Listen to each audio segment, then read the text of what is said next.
मग आता शांतपणे मी काय सांगतोय ते ऐक. ह्या जाचातून मुक्त होऊन जाशील. मला सांग, घरात कधी प्रसन्न वाटतं रे? केर काढल्यावर.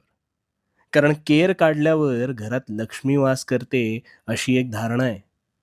पण मग हाच कचरा जर तू साठवत नेलास, तर घरात दुर्गंधी पसरेल आणि मग काही दिवसात ह्याच दुर्गंधीने घरात रोगराई पसरू शकते.